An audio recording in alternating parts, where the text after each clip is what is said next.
Menopause and sleep. I want to talk about how we can beat that 3 a.m. wake up call. I really wanted to talk about this because many of us are staring at the clock at 3 a.m. and this menopause related sleep disruption is a real thing. Now, as someone myself who's been through nights of tossing and turning myself, I understand just how frustrating and exhausting this particular symptom can be. Now, the menopause sleep connection. Now, if you found yourself suddenly struggling with sleep after decades of sleeping soundly, you're not imagining things. Research confirms up to 60% of women in perimenopause and menopause report sleep problems. But why? Why does this happen? So it's the hormonal roller coaster, nothing new to us. Our bodies have relied on estrogen or estrogen, depends how you say, and progesterone for decades. And these hormones do more than regulate our reproductive systems. They also influence our sleep cycles. Now, as these hormone levels fluctuate and decline during menopause, we get hot flashes and night sweats that can jolt us awake. Also, the natural sleep-wake cycle, the circadian rhythm, becomes disrupted. Our brain produces less melatonin, the sleep hormone, and anxiety and mood changes can make it harder to settle down. That 3 a.m. wake-up call, it isn't just annoying, it's your body responding to these significant hormonal shifts. Also, the nighttime eating connection. Now, there's something I've noticed both in my own experience and with the hundreds of women I've worked with. What we eat and when we eat it dramatically impacts our sleep quality during menopause. That late night snacking habit that might not have bothered us in our 20s or 30s can now be a major sleep disruptor. Now, I call it the 7 p.m. cutoff. Why it works, I want to tell you. I often recommend to my ladies to stop eating after 7 p.m. And there's solid science behind this evidence. Our insulin sensitivity decreases in the evening, meaning those bedtime carbs can cause more significant blood sugar spikes. These sugar spikes can cause adrenaline release that wakes us up in the hours between, I don't know, I would say 3 a.m. It could be any time. I say between 1 and 6, whatever. For me, it was always 3 a.m. on the dot. Digestion also naturally slows down at night, potentially leading to discomfort. Evening eating is more likely to be mindless and emotionally driven, leading to poor food choices. Now, when I implemented the 7 p.m. cutoff in my own life, I noticed fewer middle of the night wake ups within just a few days. Now, many of my ladies also report the same thing, that really quick improvement. Now, let's have a look at the mindless evening snacking as well. Let's be honest, most nighttime eating is not about hunger. After a long day of taking care of everyone else, that quiet evening time can become our reward, often involving comfort foods. The bowl of ice cream while watching our favourite show, the handful of chips or crisps that turns into half a bag or even a whole bag, that just one cookie that becomes 3 or 4 or the whole packet, the glass of wine or 2 or 3 that disrupts our sleep. These habits formed over years, even decades, but during menopause, our bodies simply can't process these nighttime indulgences the way they once did. Now, I'm going to give you a 5-step action plan for better sleep. Now, I've got some good news. There are these concrete steps that we can take to reclaim our sleep, and I've seen these work for countless women, so I'm going to give you those 5 things.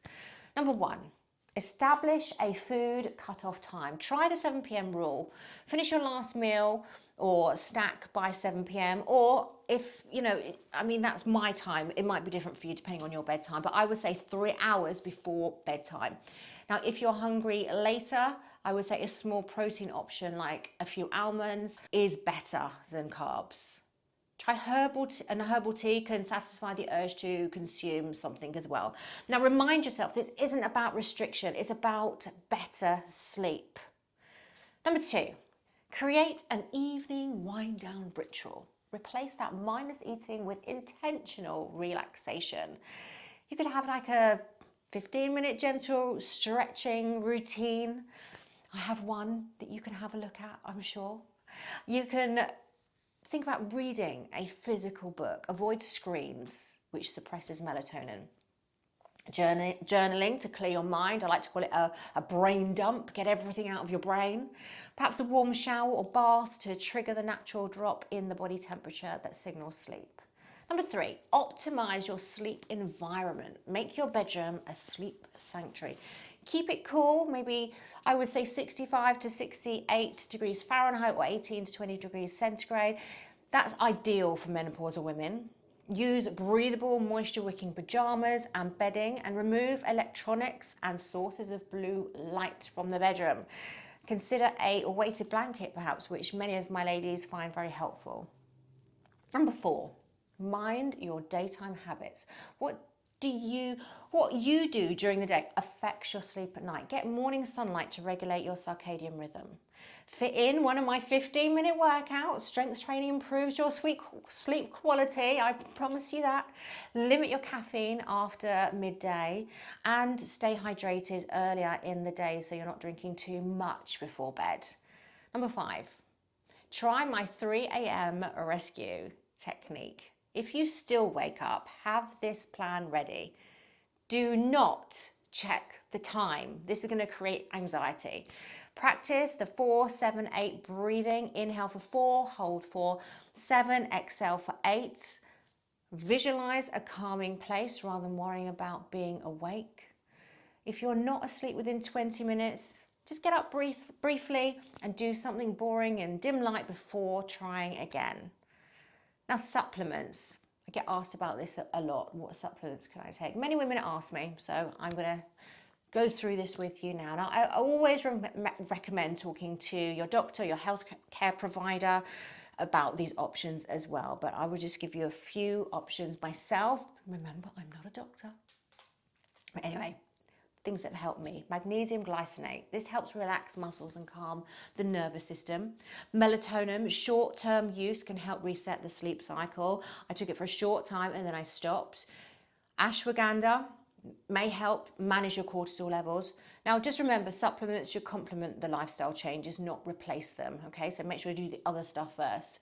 Now, my personal sleep journey. Now, I just want to share that my sleep wasn't always good. When I first entered perimenopause, I would wake up at 3 a.m. and toss and turn until about 6:30 a.m. and only to fall asleep right before my alarm would go off at 7. I'd find myself wandering into the kitchen mindlessly eating whatever I could find, then lying awake feeling both guilty and uncomfortable. Yes. For me, the 7 p.m. eating cutoff has honestly been one of the most significant changes that I have made. Within a week, those 3 a.m. wake-up calls became less frequent. Combining that with my short evening stretching routine that I would do has given me back some sleep that I thought was gone forever. Now, you can sleep well again. Now, here's what I want every woman in midlife to know, that poor sleep is not just a part of getting older, that you've just got to accept. With the right strategies, particularly around evening eating habits, you can significantly improve your sleep quality, even as your hormones change.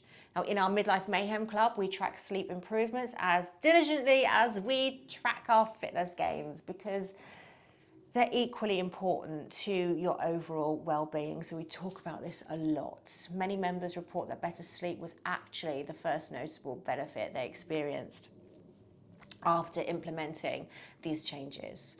So I would love to hear about your experiences with sleep disruption, and if you need help or if this has helped you, just let me know. And yeah, it's just great to connect with you. So if you've got any questions, please just drop them below.